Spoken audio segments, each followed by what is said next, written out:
یہ خبر جب مشل کو ملی کہ میں اس سے نکاح کرنا چاہتا ہوں تو اسی شام کو وہ میرے کمرے میں آئی۔ جب سے میں حویلی میں آیا تھا میری اس سے یہ پہلی ملاقات تھی۔ بڑے غصے میں تھی۔ بنا دستک دیے میرے کمرے کا دروازہ کھولا۔ میں اس وقت زمینوں کے حساب کتاب ملا کے دیکھ رہا تھا۔ میں نے ایک نظر اس پہ ڈالی اور کتاب بند کر دی۔ تم یہاں میرے کمرے میں؟ آؤ بیٹھو۔ میں واقعی اسے اپنے کمرے میں دیکھ کے حیران ہوا تھا۔ میں یہاں بیٹھنے نہیں آئی زامل، میں صرف یہ پوچھنے آئی ہوں کہ کس نے کہا تھا کہ تم مجھ پہ ترس کھاؤ؟ مجھے تمہاری ہمدردی کی ضرورت نہیں ہے۔ میں نے کہا یہ میرے خیال سے یہ بات تمہیں ماموں سے پوچھنی چاہیے۔ میں نے رشتہ ان سے مانگا ہے اور جواب بھی انہوں نے مجھے دیا ہے۔ تمہیں اعتراض ہے تو جا کے اپنے والد سے کہو۔ میرا یہ کہنا تھا کہ وہ میرے کمرے میں آئی، میرے سامنے رکھے زمینوں کے حساب کتاب کی کتابیں پکڑیں اور اٹھا کے زمین پہ پٹک دیں۔ میرے باپ کو اب میں بوجھ لگنے لگی ہوں، اس لیے یہ میری مجبوری ہے کہ مجھے تم سے بات کرنی پڑ رہی ہے۔ میں اپنی ساری زندگی یوں ہی گزار سکتی ہوں، مجھے کسی کی ہمدردی کی ضرورت نہیں ہے۔ شاید ماموں سے مجبور کر رہے تھے، ورنہ وہ میرے سامنے کبھی بھی نہ آتی۔ میں نے زمین سے کتابیں اٹھائیں اور دوبارہ سے رائٹنگ ٹیبل پہ رکھ دیں۔ تم اپنی زندگی سے کتنی خوش ہو اور کتنے سکون میں ہو یہ میں دیکھ چکا ہوں۔ میں جیسی بھی ہوں، تمہیں کیا مسئلہ ہے؟ کیا یہ رشتہ تم پہلے مجھ سے کر سکتے تھے؟ میرے باپ سے میرا رشتہ مانگ سکتے تھے؟ تمہاری ہمت اس لیے بڑی ہے نا کیونکہ میرے ساتھ یہ سب کچھ ہو گیا ہے اور مجھ سے اب کوئی بھی اعلیٰ خاندان کا شخص شادی نہیں کرے گا۔ میں نے کہا ہاں، یہی وجہ ہے کہ اب مجھ جیسا شخص ہی تمہیں اپنا سکتا ہے۔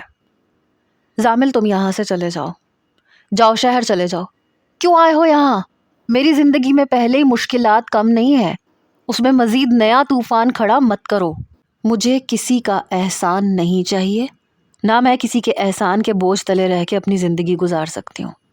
میں تمہارے ساتھ نہیں رہ سکتی، میں گھٹ گھٹ کے مرنا نہیں چاہتی۔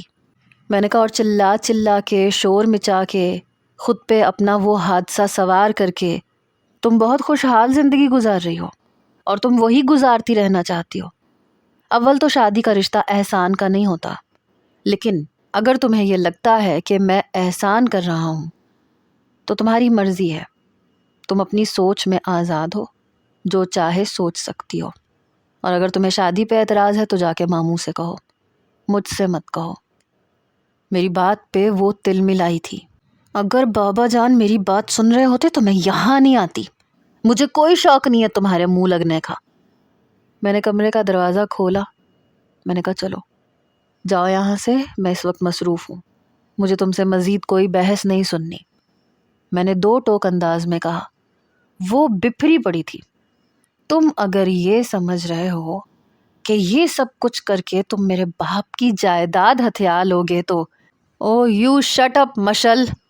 میرا لہجہ بلند ہوا تھا۔ میں ہتھیاؤں گا ماموں سے ان کی جائیداد؟ اگر تمہیں یہ لگتا ہے نا تو تم سنبھال لیتی نا سب کچھ۔ کیوں سب کچھ ٹھیکیداروں کے ہاتھ چھوڑ دیا تھا؟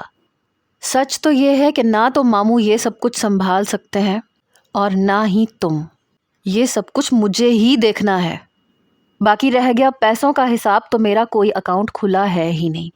ویسے بھی پیسے ماموں کے اکاؤنٹ میں جاتے ہیں یا پھر تمہارے، اور وہ تم بعد میں بھی اپنے پاس ہی رکھنا۔ اب جاؤ یہاں سے، میرا دماغ خراب مت کرو۔ یہ نہ ہو کہ میں تمہیں جمعے تک کی بھی مہلت نہ دوں اور آج شام کو ہی نکاح پڑھوا لوں۔ میری بات سن کے وہ زور سے میرے کمرے کا دروازہ بند کر کے جا چکی تھی۔ میرے لیے اس کا یہ رویہ کچھ نیا نہیں تھا، ویسا ہی تھا۔ میں یہ کیوں کر رہا تھا؟ شاید اپنا گلٹ دور کرنے کے لیے، اپنی ضمیر کی آواز سے تنگ آ چکا تھا۔ جو بھی تھا، لیکن فیصلہ میں کر چکا تھا۔ شام کو ممانی میرے پاس آ گئیں، کہنے لگیں زامل مشل تم سے شادی نہیں کرنا چاہتی، مگر آغا اسے مجبور کر رہے ہیں، قسمیں وعدے دے رہے ہیں۔ وہ میرے برابر میں بیٹھی تھیں اور اپنی انگلیاں چٹکا رہی تھیں جیسے کسی مشکل میں پڑ گئی ہوں۔ میں نے کہا وہ نا سمجھ ہے، شادی ہو جائے گی تو ٹھیک ہو جائے گی، آپ کیوں فکر کرتی ہیں؟ زامل اگر تم یہ سب کچھ اس لیے کر رہے ہو کہ مجھے سکون پہنچا سکو تاکہ میں اپنی بیٹی کی طرف سے بے فکر ہو جاؤں تو خدا کے لیے ایسا نہ کرو۔ میں نے کہا اگر میں ایسا کرتا بھی ہوں تو بھی ٹھیک تھا، لیکن میں یہ سب کچھ اپنی مرضی سے کر رہا ہوں، کسی کا احسان اتارنے کے لیے نہیں کر رہا۔ پلیز مامی آپ ایسے نہیں سوچیں۔ زامل میں نہیں چاہتی کہ تم اس سے شادی کرو، وہ تمہاری عزت نہیں کرتی، تمہیں اچھا نہیں سمجھتی، پہلے ہی تمہارے کم احسانات نہیں ہیں ہم پہ۔ میں نے کہا پھر وہی احسان؟ میں نے کہا نا مما، مشل میرا مسئلہ ہے، اسے سنبھالنا میرا کام ہے، میں سنبھال لوں گا۔ پتہ نہیں ان کے چہرے پہ اتنی پریشانی کیوں تھی، شاید مشل کی وجہ سے۔ پھر وہ اٹھ کے کھڑی ہو گئیں، بہت بے چین لگ رہی تھیں۔ میں نے کہا آپ کیوں پریشان ہیں، مجھے بتائیں۔ کہنے لگیں تم ایسے کرو، شہر واپس چلے جاؤ، واپس کبھی لوٹ کے نہ آنا۔ میں نے کہا کیا مسئلہ ہے مومانی، سچ کیوں نہیں بتا دیتی، کیا بات ہے؟ کبھی کہتی ہیں یہاں رہ جاؤ، کبھی کہتی ہیں یہاں سے چلے جاؤ۔ کہنے لگی میں تمہیں نہیں بتا سکتی کہ مجھے کیا پریشانی ہے۔ پھر وہ کمرے سے جا چکی تھیں۔ مجھے سمجھ نہیں آ رہا تھا کہ آخر انہیں مسئلہ کیا ہے، ایسے لگ رہا تھا جیسے وہ مجھ سے کچھ چھپا رہی ہیں۔ دن گزرنے لگے، جمعرات کا دن بھی آ گیا۔ یوں تو نکاح بہت زیادہ دھوم دھام سے نہیں ہونا تھا، لیکن پھر بھی تھوڑے بہت انتظامات تھے جو مجھے ہی کرنے پڑ رہے تھے۔ تبھی میرے موبائل پہ یوشنا کی کال آئی۔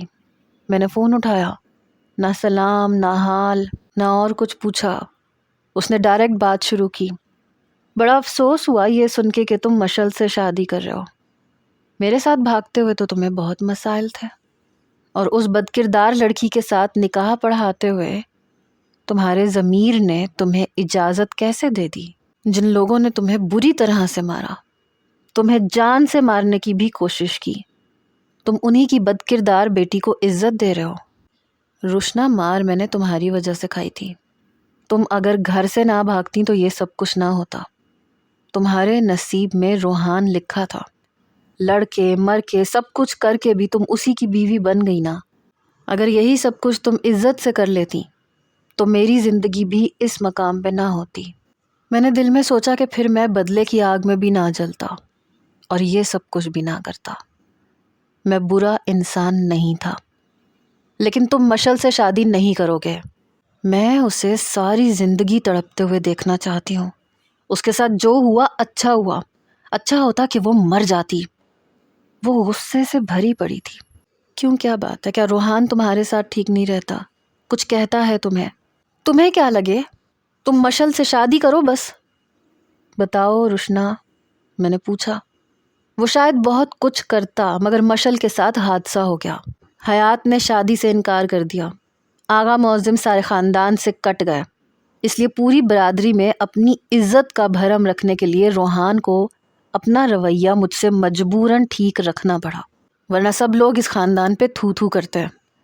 لیکن میں روحان کی مجبوری سے فائدہ اٹھاتی ہوں، کیونکہ رودابہ کا رشتہ کہیں نہیں ہو رہا تھا، اس لیے میرے بھائی سے اس کی منگنی ہوئی ہے۔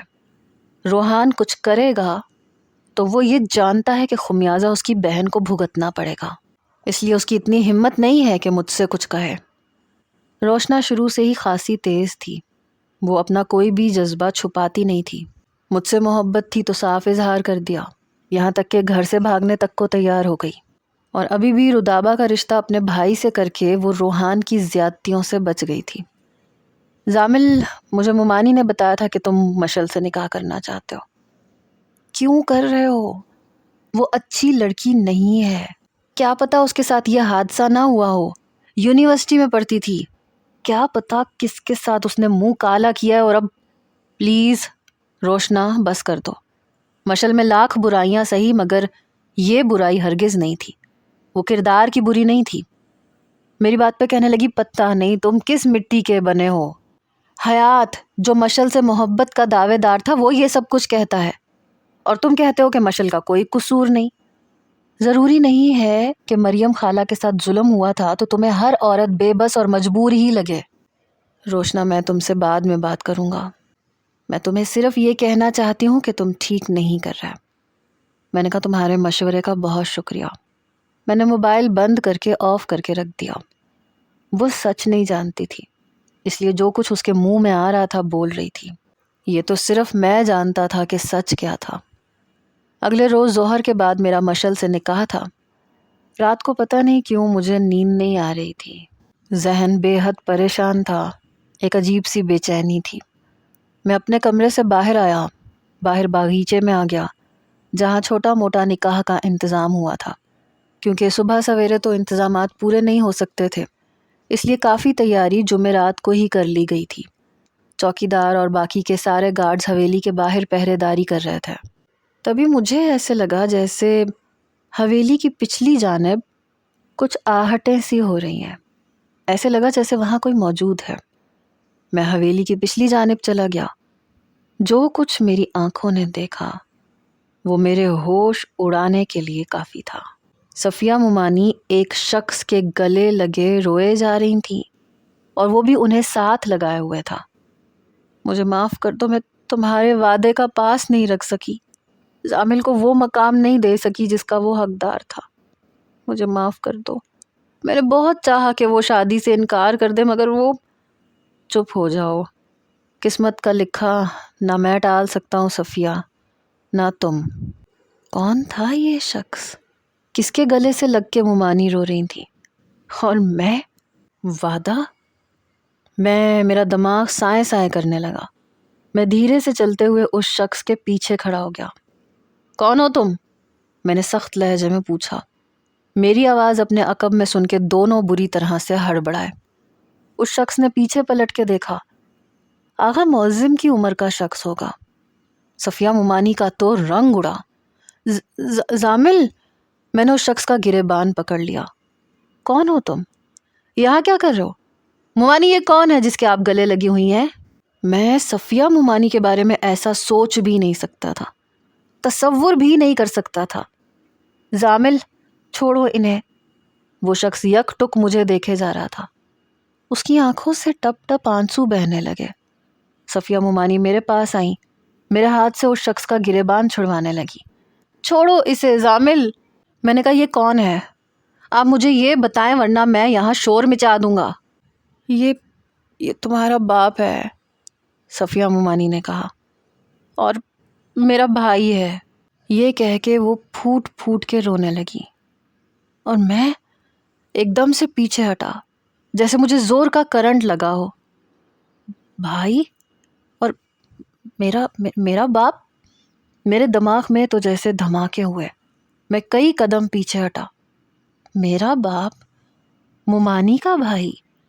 مجھے کچھ بھی سمجھ میں نہیں آ رہا تھا۔ کیا تھا یہ سب؟ وہ شخص آنسو بہا رہا تھا، وہ میرے سامنے آ کے کھڑا ہو گیا۔ تم میرا گریبان پکڑ سکتے ہو، تمہارا گنہگار میں ہوں، جو چاہے مجھے سزا دے دو، کیونکہ آج تک تم نے جتنے بھی ظلم سہے ہیں قصوروار میں ہوں۔ تم ناجائز نہیں ہو، تم بھی شاہوں کے خاندان سے ہو، بس میری محبت اور میری بزدلی میری مجبوری بن گئی کہ میں تمہیں اپنا نام نہیں دے سکا۔ میں نے مریم سے نکاح کیا تھا، لیکن خفیہ نکاح کیا تھا۔ صرف صفیہ یہ جانتی تھی کیونکہ وہ مظفر کی منگیتر تھی، لیکن محبت ہو گئی تھی ہم دونوں کو۔ میں نے رشتہ مانگا، آغا معظم نے انکار کر دیا۔ نہ مجھ میں اتنی ہمت تھی کہ میں اپنے بہنوئی کے سامنے کھڑا ہو سکتا اور یہ کہہ سکتا کہ میں تمہاری بہن سے بہت محبت کرتا ہوں، اس کے بغیر رہ نہیں سکتا۔ اور نہ ہی مریم میں اتنی جرت تھی کہ وہ اپنے بھائی کے سامنے ڈٹ کے یہ کہہ سکتی کہ اسے مظفر سے نہیں مجھ سے شادی کرنی ہے۔ ہم دونوں کا قصور بس یہ تھا کہ ہم نے محبت کی تھی، لیکن مریم مظفر کی منگیتر تھی۔ میں شہر میں اپنا کاروبار جما چکا تھا، اس لیے مریم جب یونیورسٹی میں پڑھتی تھی تو ہماری ملاقاتیں ہوتی تھیں۔ ہماری ہر ملاقات کی خبر صفیہ کو تھی اور کوئی بھی نہیں جانتا تھا۔ لیکن جب مظفر کے گھر والوں نے شادی کے لیے تاریخ طے کی تو ہمارے پاس دوسرا کوئی راستہ نہیں بچا۔ میں نے اور مریم نے نکاح کر لیا۔ میں نے بہت چاہا کہ میں آغا معظم سے بات کروں، لیکن وہ مجھے پسند نہیں کرتے تھے۔ اور پھر میری بہن کا رشتہ تھا۔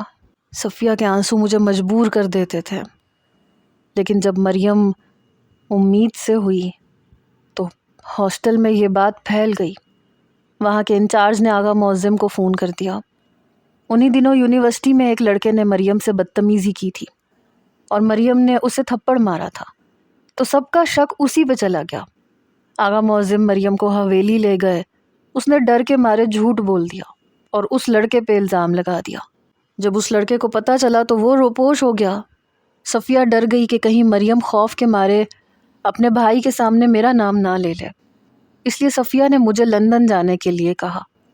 اس وقت سب کی آنکھوں پہ خون سوار ہے، وہ تمہیں مار ڈالیں گے، میرا بھی گھر برباد ہو جائے گا۔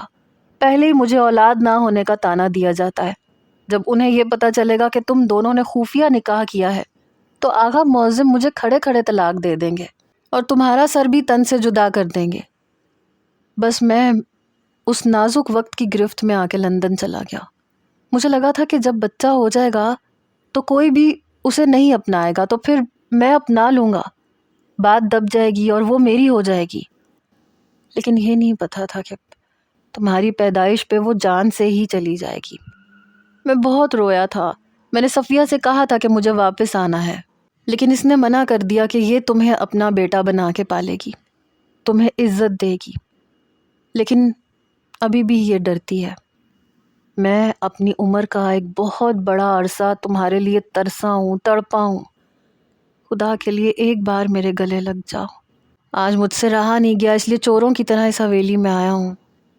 تسلسل سے ان کے آنسو بہہ رہے تھے، اپنے دونوں بازو انہوں نے پھیلا رکھے تھے۔ صفیہ ممانی روئے جا رہی تھی، لیکن میں کئی قدم پیچھے ہٹ گیا۔ نہیں چاہیے آپ کی محبت، آپ نے محبت کی تھی تو ہمت رکھتے، اور اگر ہمت نہیں تھی تو پھر ایک لڑکی کو خفیہ رشتے میں نہ باندھتے۔ میں کہہ تو رہا ہوں میں تمہارا گنہگار ہوں۔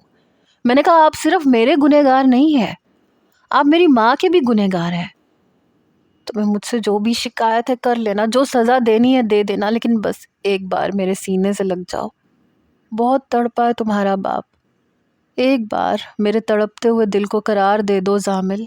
ویسے بھی میں دل کا مریض ہوں، ساری زندگی صرف تمہاری تصاویر دیکھ کے میں نے انہیں ہی سینے سے لگایا ہے۔ خدا کے لیے اپنے باپ پہ یہ ظلم نہ کرو۔ میرے بھی آنسو بہہ رہے تھے۔ آج تک جس باپ سے میں نفرت کرتا تھا، یہ سوچتا تھا کہ اگر وہ میرے سامنے آ جائے گا تو میں اسے جان سے مار دوں گا اور مجھے افسوس نہیں ہوگا۔ آج اس کے آنسو دیکھ کر، اس کی بات سن کے، اس کی سچائی سن کے، میں کیا اس شخص سے بدلہ لیتا جو پہلے ہی ٹوٹ پھوٹ کا شکار تھا۔ میں اپنے آپ کو روک نہیں پایا، اپنے قدم بڑھا کے انہیں اپنے ساتھ لگا لیا۔ میرے ساتھ لگتے ہی وہ پھوٹ پھوٹ کے رونے لگے۔ رو تو میں بھی رہا تھا، صفیہ ممانی بھی رو رہی تھی۔ کافی دیر وہ میرے گلے لگے رہے، میرا چہرہ چومتے رہے، کبھی میرے ماتھے پہ بوسہ دیتے رہے، کبھی مجھے سینے میں بھینچ لیتے۔ تم اب یہاں نہیں رہو گے، میں تمہیں اپنے ساتھ لندن لے کے جاؤں گا، اور تم آغا معظم کی بیٹی سے شادی نہیں کرو گے۔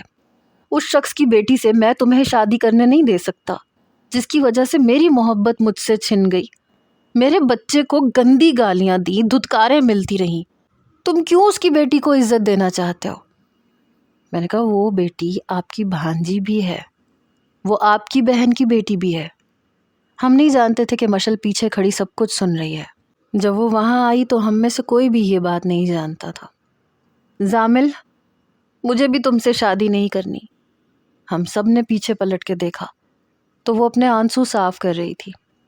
تمہارے بابا ٹھیک کہہ رہے ہیں، تم بھی شاہوں کے خاندان سے ہو، تم ایک بلند کردار لڑکی کو ڈیزرو کرتے ہو، تمہارا نام ہے، پہچان ہے، خاندان بھی ہے، بہت مبارک ہو، تمہیں سب کچھ مل گیا۔ صفیہ ممانی اس کے پاس آ گئی۔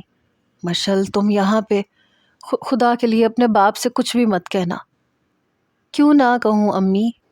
اب وہ پہلے جیسے آغا معظم نہیں ہے، اب وہ ایک بے بس اور مجبور انسان ہے، بیمار شخص ہے جو ٹھیک سے بات بھی نہیں کر سکتے، اپنے ہاتھ سے کھانا نہیں کھا سکتے۔ اب وہ آپ کو طلاق نہیں دیں گے، لیکن اگر زامل اس خاندان کا حصہ ہے تو اسے نام ملنا چاہیے، مقام بھی ملنا چاہیے۔ زندگی بھر ہمیں صرف یہی سمجھایا گیا کہ اونچ نیچ کیا ہوتی ہے، ذات پات کا فرق کیا اہمیت رکھتا ہے۔ ہم شاہ ہیں، ہم اونچے خاندان سے ہیں، کمی نیچ لوگوں کو ہم صرف پاؤں کی جوتی سمجھتے ہیں۔ یہ بات ہمارے دماغوں میں اس وقت بٹھائی جا رہی تھی جب ہم بالکل کچے ذہن کے مالک تھے. ہمیں ٹھیک سے کچھ پتہ ہی نہیں تھا. اپنے خاندان کی برتری، نیچ خاندان کی کمتری ہمیں یوں گھول گھول کے پلائی گئی کہ ہمارا دماغ بدلتا چلا گیا. نوکروں کو ہم گری پڑی گھٹیا چیز سمجھنے لگے. پاؤں کی جوتی کے برابر بھی انہیں حیثیت نہیں دیتے تھے. ہم سب کزنز ایک جیسی تربیت لے کے پروان چڑھے، جہاں ہمیں اونچ نیچ کا فرق ایک ایک قدم پہ سمجھایا جاتا تھا، حالانکہ ان چیزوں کی کوئی اہمیت تھی ہی نہیں. پھر وہ میرے باپ کے سامنے آ کے کھڑی ہو گئی. ماموں چلے میرے ساتھ اندر اور جا کے بابا جانی کو سب کچھ سچ سچ بتا دیں. آپ نے نکاح کیا تھا، گناہ نہیں کیا تھا. پھر کیوں بھاگ گئے آپ؟ چلو میری ماں کے کہنے پہ تب بھاگ بھی گئے تھے تو واپس آ جاتے، اس وقت آ جاتے جب پھپھو اس دنیا سے جا چکی تھی. کیوں نہیں آئے؟ اور اس کے بعد اتنا لمبا عرصہ کیوں نہیں آئے آپ کو واپس آنا چاہیے تھا.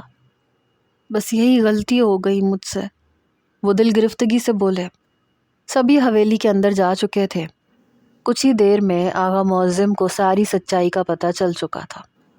وہ سر جھکائے بیٹھے تھے، سچائی جان کے رونے لگے، لیکن مشل وہاں سے جا چکی تھی. آغا معظم کچھ بھی نہیں کہہ پائے، کیونکہ اگر وہ اپنی طاقت میں ہوتے اور ان کا وہی جاہو جلال ہوتا تو یقیناً وہ میرے باپ کو سچ مچ جان سے مار ڈالتے. لیکن اس وقت وہ واقعی بے بس اور مجبور تھے. سوائے رونے کے اور کیا کر سکتے تھے. میری ممانی کہنے لگیں تم ابھی بھی سوچ سکتے ہو زامل.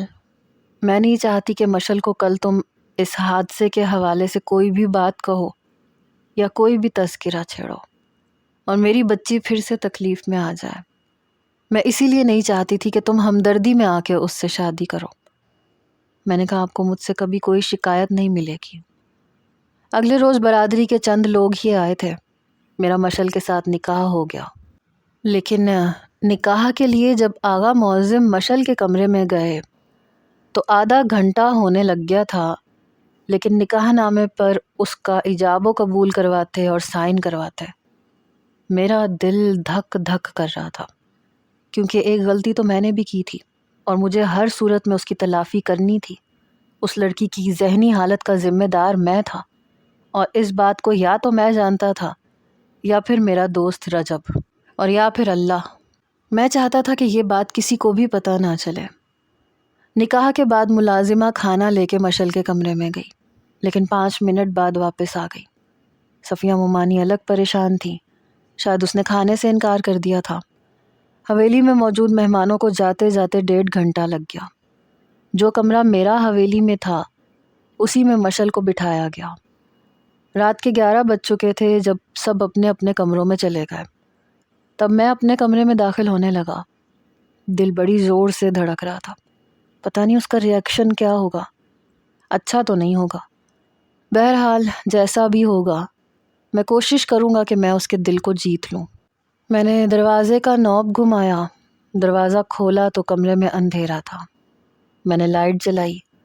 دیکھا تو وہ عروسی جوڑا اتار کر رائٹنگ ٹیبل کی کرسی پہ رکھ چکی تھی. میرا کمرہ چھوٹا سا تھا. بیڈ تھا، سنگل بیڈ سے کچھ بڑا تھا لیکن ڈبل بیڈ سے کچھ چھوٹا تھا. اور ایک رائٹنگ ٹیبل تھا، ایک کرسی تھی، 2 پٹ کی الماری تھی. نہ کوئی صوفہ تھا، نہ صوفہ رکھنے کی جگہ تھی. اور بیڈ پہ وہ سو رہی تھی، سادہ سا لباس پہنے، یا شاید سونے کا ڈرامہ رچا رہی تھی. کمرے میں یوں بھی کوئی زیبائش نہیں کی گئی تھی. سادہ سا کمرہ تھا.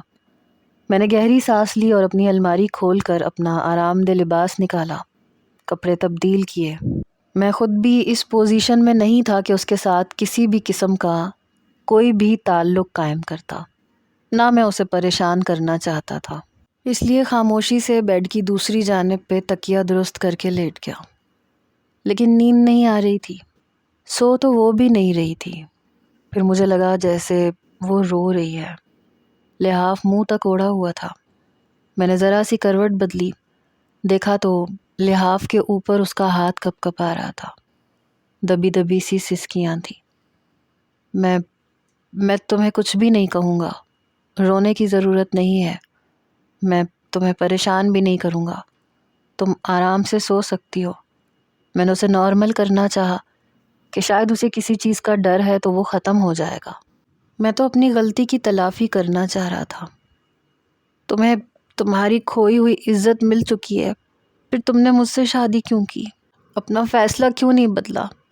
نہ میں نے تم سے کبھی محبت کی تھی اور نہ تم مجھ سے محبت کرتے تھے۔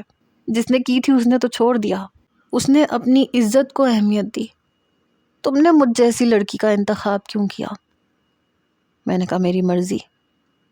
اس نے لحاف اپنے منہ سے نیچے کیا، پورا چہرہ آنسوؤں سے تر بتر تھا۔ تمہارا باپ بہت امیر ہے، تمہیں لندن لے جا سکتے تھے، تمہیں کوئی بھی اچھی لڑکی مل سکتی تھی، اور میں تمہاری عزت بھی نہیں کرتی اور نہ میں کروں گی۔ تم نے اچھا نہیں کیا۔ میں نے کہا کوئی بات نہیں، تم میری عزت نہ کرنا، میں تمہاری عزت کر لوں گا۔ تم مجھ سے محبت نہیں کرتی تو مت کرنا، میں کر لوں گا۔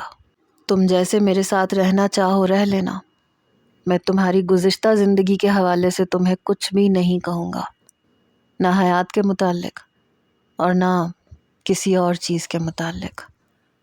مجھے پاگل پن کے دورے پڑتے ہیں۔ میں نے کہا میں جانتا ہوں، اور جب مجھ پہ پاگل پن سوار ہوتا ہے تو میں مارتی ہوں۔ وہ شاید مجھے ڈرانا چاہ رہی تھی۔ ہاں تو کوئی بات نہیں، میں تمہیں سنبھال لوں گا، تم تھک جاؤ گے۔ اس کی آواز میں نمی اتری۔ نہیں تھکتا، تم آزما لینا۔ میں بہت بری ہوں، تم مجھے برا رہنے دو، میرے ساتھ اچھا مت کرو۔ تم اچھا کرو گے تو مجھے اور تکلیف ہوگی، کیونکہ میں نے تمہارے ساتھ کبھی اچھا نہیں کیا۔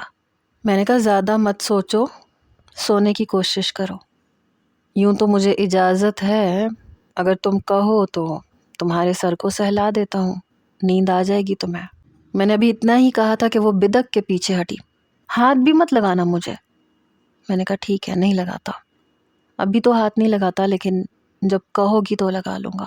میں تمہیں کبھی بھی نہیں کہوں گی تم اچھے انسان ہو، اس لیے میرے ناپاک وجود سے دور رہو۔ میں تو خود اپنے آپ سے نفرت کرتی ہوں، اپنے وجود سے نفرت کرتی ہوں، گھن کھاتی ہوں، اور ایک مرد ہوگے تمہیں مجھ سے گھن کیوں نہیں آ رہی؟ میری سمجھ سے باہر ہے۔ اعلیٰ سے اعلیٰ ظرف مرد بھی مجھ جیسی لڑکی سے نہ محبت کر سکتا ہے، نہ رشتہ نبھا سکتا ہے، اور تم جس کے ساتھ میری کبھی بنی ہی نہیں، کبھی ڈھنگ سے 2 منٹ بات نہیں کی میں نے، تم کیسے مجھ سے؟ تمہارا یہ فیصلہ میری عقل سے باہر ہے۔ تمہاری آنکھوں میں میں نے اپنے لیے نفرت دیکھی ہے زامل، اتنی ہی نفرت جتنی میں تم سے کرتی تھی۔ میں نے کہا تم مجھ سے نفرت کرتی تھیں، میں بھی تم سے نفرت کرتا تھا۔ اب تمہاری آنکھوں میں میرے لیے نفرت نہیں ہے، اور میری آنکھوں میں بھی جھانک کے دیکھ سکتی ہو تم۔ کم از کم تمہیں اپنے لیے نفرت وہاں نظر نہیں آئے گی۔ احساس جرم ایک عجیب سی کیفیت ہے، انسان کو سامنے والے کے سامنے اٹھنے نہیں دیتی۔ میں اسی کیفیت سے گزر رہا تھا، اور وہ اس بات پر بے چین تھی کہ میں کیسے مان گیا۔ وہ مجھ سے اتنی اعلیٰ ظرفی کی امید نہیں رکھتی تھی۔ شاید اگر یہ سارا واقعہ نہ ہوا ہوتا اور قدرتی طور پہ مشل کے ساتھ ایسا کچھ ہوا ہوتا تو یقیناً یا شاید میں اس سے شادی نہ کرتا۔ اتنا اعلیٰ ظرف تو میں نہیں تھا، یا شاید تھا۔ میں سمجھ نہیں پا رہا تھا کہ میں اس وقت کیا کرتا۔ ہاں اب جو کچھ ہو چکا تھا، مجھے اس سے شادی کرنی تھی، ہر حال میں کرنی تھی۔ وہ انکار کرتی تب بھی، کیونکہ اس کی اب جو حالت تھی اس کا ذمہ دار میں تھا۔ کمرے میں اگر کوئی صوفہ ہوتا تو وہ یقیناً اٹھ کے چلی جاتی، زمین پہ اسے سونے کی عادت نہیں تھی۔ 2 دن کے بعد میں نے آغا معظم سے کہا کہ میں شہر جانا چاہتا ہوں، میں شہر میں رہوں گا، لیکن ہر 10-15 دن بعد یہاں آ جایا کروں گا۔ کہنے لگے کیوں؟ میں نے کہا اس لیے کیونکہ مجھے اب شہر میں اپنا کام کاروبار کرنا ہے، اپنے باپ کے ساتھ بھی، انہیں بھی میری ضرورت ہے، لیکن میں آپ لوگوں سے غافل نہیں رہوں گا۔ زمینوں کے سارے کام میرے ذمے ہی ہوں گے، اور میں ایسے چند ذمہ دار اور قابل بھروسہ لوگوں کو اس کام پہ رکھ چکا ہوں جو پل پل کی خبر مجھے دیتے رہیں گے۔ آغا معظم نے کوئی اعتراض نہیں کیا۔ میرے والد بھی یہاں نہیں رہنا چاہتے تھے، کیونکہ انہیں ہر جگہ سے میری ماں کی ہنسی کی آوازیں اور ان کی یادیں ستاتی تھیں۔ وہ مجھ سے کہہ چکے تھے کہ ان کے پاس پیسوں کی کوئی کمی نہیں ہے، شہر میں وہ بہترین گھر بھی لے سکتے تھے۔ میں وہ کام کرنا چاہتا تھا جو مجھے سیٹ کروا دے، اور میں یہ چاہتا تھا کہ یہاں کے ماحول سے مشل کو نکال کے کہیں دور لے جاؤں تاکہ اس کی طبیعت پہ اچھا اثر پڑے۔ جب میں کمرے میں گیا تو وہ شاید میری باتیں سن چکی تھی۔ بیڈ پہ بیٹھی اپنی انگلیاں چٹکا رہی تھی۔ تم اپنے کپڑے رکھ لو، میرے کپڑے بھی بیگ میں رکھ لو، ہمیں 1 گھنٹے تک نکلنا ہے۔ مجھے کہیں نہیں جانا، تمہیں شہر جانا ہے تو تم چلے جاؤ، میں یہیں پہ ٹھیک ہوں۔ میں نے کہا میں اکیلا کیوں چلا جاؤں، میں جہاں جاؤں گا تم میرے ساتھ جاؤ گی۔ اس نے میری طرف دیکھا۔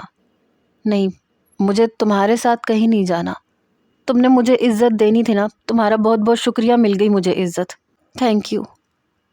میں نے گہری سانس لی، الماری کے اوپر سے بیگ نکالا، الماری کے اندر سے اپنے اور اس کے کپڑے نکال کے بیگ میں ڈالنے لگا۔ زامل، میں تم سے کہہ رہی ہوں نا مجھے کہیں نہیں جانا، میں اپنے بابا کے پاس رہوں گی۔ میں نے اس کی بات پہ توجہ ہی نہیں دی۔ اس کی ضرورت کا جو سامان مجھے نظر آتا گیا میں اٹھا کے بیگ میں ڈالتا جا رہا تھا۔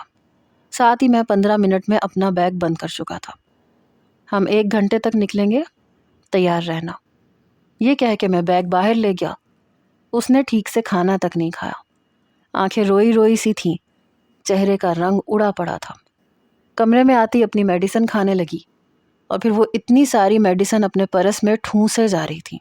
گاڑی میں نے خود ڈرائیو کی، میرے والد میری برابر والی سیٹ پہ بیٹھے، مشل پچھلی نشست پہ بیٹھی۔ شاید اس نے نیند کی میڈیسن کھائی تھی، کیونکہ کچھ ہی دیر میں وہ سو چکی تھی۔ میرے والد مجھ سے پوچھنے لگے کہ مجھے کس کام میں دلچسپی ہے۔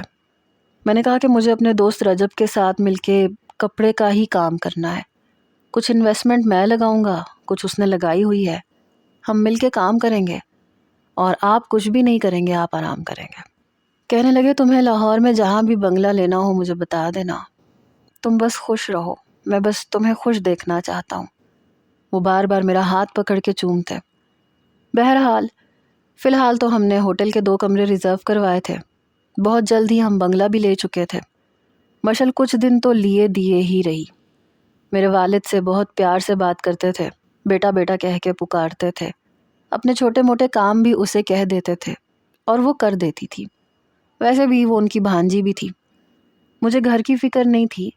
رجب کے ساتھ مل کے میں نے اپنا کام شروع کر دیا، لیکن میں گاؤں سے غافل نہیں ہوا تھا۔ ایک بار میں گھر آیا تو خلاف توقع مشل نے کاٹن کا کڑھائی والا جوڑا پہن رکھا تھا، ہلکا ہلکا سا میک اپ بھی کیا ہوا تھا، ویسے وہ سادہ ہی رہتی تھی۔ میرا حیران ہونا فطری سی بات تھی، لیکن وہ بہت نروس تھی۔ میں واپس آیا تو میری طرف اپنا ہاتھ بڑھایا، لیپ ٹاپ کا بیگ یہ مجھے پکڑا دے۔ میں نے صوفے پہ اپنے والد کو بیٹھے ہوئے دیکھا جو مشل کو ہی دیکھ رہے تھے، تو میں سمجھ گیا کہ یہ عنایت وہ مجھ پہ کیوں کر رہی ہے۔ یقیناً میرے والد نے سمجھایا ہوگا یا کچھ کہا ہوگا۔ میں نے بیگ اسے پکڑا دیا۔ کھانے میں کیا بنایا ہے؟ بہت بھوک لگ رہی ہے۔ ہاں، وہ باورچن کے ساتھ مل کے میں نے ہی کھانا تیار کیا تھا، میں لگواتی ہوں۔ وہ میرے ہاتھ سے بیگ پکڑ کے کمرے میں چلی گئی۔ میں اپنے والد کے پاس بیٹھ گیا۔ کہنے لگے عجیب لڑکی ہے، کئی دنوں سے اس کو کہہ رہا ہوں لیکن تیار ہی نہیں ہوتی، آج ڈانٹا ہے تو میری بات مانی ہے۔ میں نے کہا ہاں، ٹیکنیکل فالٹ ہے، آخر آغا معظم کی بیٹی جو ہوئی، اس لیے سیدھی طرح سے بات سمجھ میں نہیں آتی۔ خیر، آپ کو پورا پورا حق ہے، خوب ڈانٹا کریں۔ میری بات پہ وہ ذرا سا مسکرائے، پھر میرے پیچھے دیکھ کے اپنے ابرو اچکانے لگے۔ جیسے میں نے پیچھے پلٹ کے دیکھا تو مشل مجھے ہی گھور رہی تھی۔ پیچھے ڈائننگ ٹیبل تھا اور وہ وہاں کھانا لگوا رہی تھی، اور شاید میری بات بھی سن چکی تھی۔ مارے گئے، میرے منہ سے جیسے ہی یہ نکلا میرے والد کھلکھلا کے ہنسے۔ میری تو خیر ہے، مجھے تو کچھ بھی نہیں کہے گی، لیکن بیٹا تم اب اپنی خیر مناؤ، جو ہوگا دیکھا جائے گا۔ یہ کہہ کے میں اٹھ کے ڈائننگ ٹیبل پہ بیٹھ گیا۔ کھانا کھاتے ہوئے بھی اس کے ماتھے پہ بل ہی تھے، جب بھی نظروں کا تصادم ہوتا تو مجھے غصے سے دیکھتی۔ کھانا کھاتے ہی میں اپنے کمرے میں آ گیا۔ ویسے تو وہ کمرے میں نہیں آتی تھی، شاید میرے سو جانے کا انتظار کرتی تھی، لیکن آج پہلی بار ایسا ہوا کہ وہ کمرے میں آئی۔ یہ ماموں سے کیا کہہ رہے تھے تم؟ میں نے کہا میں نے کیا کہا؟ کیا سن لیا تم نے؟ میں بات کو گول مول کرنے لگا۔ وہ آ کے میرے سامنے بیٹھ گئی کہ مجھے ڈانٹا کریں، میں ایسے ہی ٹھیک رہوں گی، مجھ میں ٹیکنیکل فالٹ ہے کیونکہ میں آغا معظم کی بیٹی ہوں۔ میں نے کہا نہیں، میں نے ایسا کچھ نہیں کہا، وہ میں نے دوسرے سینس میں کہا تھا۔ میں سب سمجھتی ہوں، اگر مجھ میں ایسے ہی کوئی فالٹ تھا تو مت کرتے مجھ سے شادی، کیوں کی تھی؟ میں جانتی تھی مرد کبھی بھی اتنا باظرف نہیں ہوتا، اب تمہیں مجھ میں فالٹ نظر آ رہے ہیں؟ مشل، تم بات کو غلط معنوں میں لے رہی ہو، میرا ایسا کوئی مطلب نہیں تھا۔ کہنے لگی ایسا ہی مطلب تھا اور ایسا ہی مطلب ہے۔ میں نے کہا تمہیں جو سمجھنا ہے سمجھتی رہو۔ اس نے اپنا تکیہ اٹھایا اور صوفے پہ پھینکا۔ میں نے کہا یہ کیا طریقہ ہے؟ شرافت سے ادھر آؤ، بیڈ پہ آ کے لیٹو جیسے روز لیٹتی ہو، اور میں تمہیں کچھ بھی نہیں کہتا۔ میں نہیں آؤں گی، اور کل سے میں ماموں کی بھی کوئی بات نہیں مانوں گی۔ میں بیڈ سے کھڑا ہوا، صوفے پہ گیا، چلو اٹھو یہاں سے، لیکن اس نے اپنا رخ بدل لیا۔ اوکے، آئی ایم سوری، مجھے نہیں چاہیے تمہارا سوری۔ میں نے کہا اچھا کان پکڑ لیتا ہوں، لیکن پلیز بیڈ پہ آ کے سو، مجھے ایسے نیند نہیں آتی۔ اس نے برجستہ میری طرف دیکھا۔ ہاں نا مشل پلیز، میں تمہیں کچھ بھی نہیں کہتا، تمہیں پتہ ہی ہے، بس تم میرے ساتھ لیٹی ہوتی ہو تو بس مجھے نیند آ جاتی ہے سکون سے۔ تم یہاں صوفے پہ سوگی تو پھر میں پوری رات جاگتا رہوں گا۔ میری بات سن کے وہ کچھ دیر مجھے دیکھتی رہی۔ اب اٹھ رہی ہو یا میں تھوڑی سی زبردستی کروں تمہارے ساتھ، جو میں کرنا نہیں چاہتا؟ اس نے تکیہ اٹھایا اور بیڈ پہ رکھ دیا، لیٹ کے مخالف سمت میں کروٹ بھی لے لی۔ میں اپنی جگہ پہ جا کے لیٹ گیا۔ میں اسے اپنا کوئی بھی کام نہیں کہتا تھا، لیکن کبھی اسے یہ موقع بھی نہیں دیا تھا کہ اسے کسی چیز کی ضرورت ہو اور میں نے لا کے نہ دی ہو۔ ایک بار میں گھر آیا تو پتہ چلا کہ مشل کو بخار ہو رہا ہے۔ میں کمرے میں گیا تو دیکھا کہ رو رہی تھی، چہرہ بھی گلابی گلابی سا ہو رہا تھا۔ میں نے اس کے ماتھے کو چھوا تو اس نے میرا ہاتھ پیچھے کر دیا۔ اسے بہت تیز بخار تھا۔ ہاتھ مت لگاؤ مجھے۔ میں نے کہا کیا ہوا ہے تمہیں، رو کیوں رہی ہو؟ میں اس کے پاس بیٹھ گیا، وہ بھی اٹھ کے بیٹھ چکی تھی۔ کہنے لگی تمہیں پتہ ہے کیا ہوا ہے؟ میں نے کہا کیا ہوا ہے؟ پہلی بار ایسا ہوا کہ وہ میرے ساتھ لگ کے پھوٹ پھوٹ کے رونے لگی۔ حیات نے شادی کر لی ہے، یہ کہہ کے پھر سے رونے لگی۔ میرے دل پہ گھونسا سا لگا تھا، پتہ نہیں میرے اندر کون سی آگ لگی تھی۔ حیات نے شادی کر لی تو وہ کیوں رو رہی تھی؟ کیسے کر سکتا ہے وہ کسی اور سے شادی؟ کتنے سال ہم نے ایک دوسرے کو چاہا تھا، میں نے تو کبھی اس کے علاوہ کسی اور کو سوچا تک نہیں۔ ٹھیک ہے میں ایک حادثے کا شکار ہو چکی تھی، وہ مجھے اپنانا نہیں چاہتا تھا، نہ اپناتا، شادی تو نہ کرتا، شاید اس لیے کیونکہ تم نے مجھ سے زبردستی شادی کر لی۔ میں نے اسے خود سے دور کیا۔ تمہیں رونا کس بات پہ آ رہا ہے؟ پتہ نہیں کیوں مجھے غصہ آیا تھا، اور بہت زیادہ آیا تھا۔ تمہیں مجھ سے شادی نہیں کرنی چاہیے تھی۔ میں جانتی تھی کہ وہ مجھ سے شادی نہیں کرے گا، لیکن مجھے یہ بھی یقین تھا کہ وہ کسی اور کو بھی نہیں اپنائے گا، کیونکہ مجھ سے محبت کرتا تھا وہ۔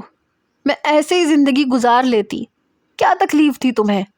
اب تو تمہیں سکون مل گیا ہوگا نا، اس نے کر لی ہے شادی، اپنی بیوی کے ساتھ ہوگا، اور کتنا قریب ہوگا۔ یہ کہہ کے رونے لگی۔ میرا جی چاہا میں اس کا حشر بگاڑ کے رکھ دوں۔ کیوں سوچ رہی ہے وہ حیات کو؟ پتہ نہیں میرے اندر کون سا طوفان اٹھا۔ مشل اپنے آنسو صاف کرو، اگر اس نے شادی کر لی ہے تو اچھا کیا ہے، تمہیں رونے کی کیا ضرورت ہے؟ کیا تمہاری شادی نہیں ہوئی؟ تم بھی میرے قریب آ سکتی ہو۔ وہ تھوڑا سا کھسک کے پیچھے ہٹی، شاید اسے احساس نہیں ہوا تھا کہ روتے روتے وہ میرے ساتھ لگ گئی تھی۔ نہیں مجھے وہ اپنی چادر درست کرنے لگی، خود کو چادر میں لپیٹنے لگی، اور مجھے پتہ نہیں کیا ہوا۔ میں نے نہ یہ لحاظ کیا کہ اسے بخار ہے، نہ یہ کہ حیات کی یاد سے اسے تکلیف ہوئی ہے۔ میں نے اس کی چادر اتاری اور ایک طرف پھینکی۔ کیا چھپا رہی ہو مجھ سے؟ کیوں چھپا رہی ہو؟ سر سے پیر تک تم صرف میری ہو۔ تمہاری آنکھوں میں نے اگر کسی اور کے نام کے آنسو دیکھے، یا تمہارے دل میں کسی اور کے کھو جانے کا ملال دیکھا، میں بہت برے طریقے سے پیش آؤں گا تمہارے ساتھ۔ وہ مجھے حیرت سے پھٹی پھٹی آنکھوں سے دیکھ رہی تھی۔ میرا سانس بری طرح سے پھول رہا تھا۔ میں شاور لے کے آ رہا ہوں، تیار رہنا، تمہیں ڈاکٹر کے پاس لے کے جاؤں گا۔ مجھے جب غصہ آتا تھا یا میرے لیے کوئی بھی چیز ناقابل برداشت ہوتی تھی تو میں شاور لیتا تھا، اور میں سوچ چکا تھا کہ آج میں سارے فاصلے ختم کر دوں گا، کیونکہ جب تک میں اس کے قریب نہیں ہوں گا وہ حیات کو ہی روتی رہے گی۔ لیکن میں نہیں جانتا تھا کہ وہ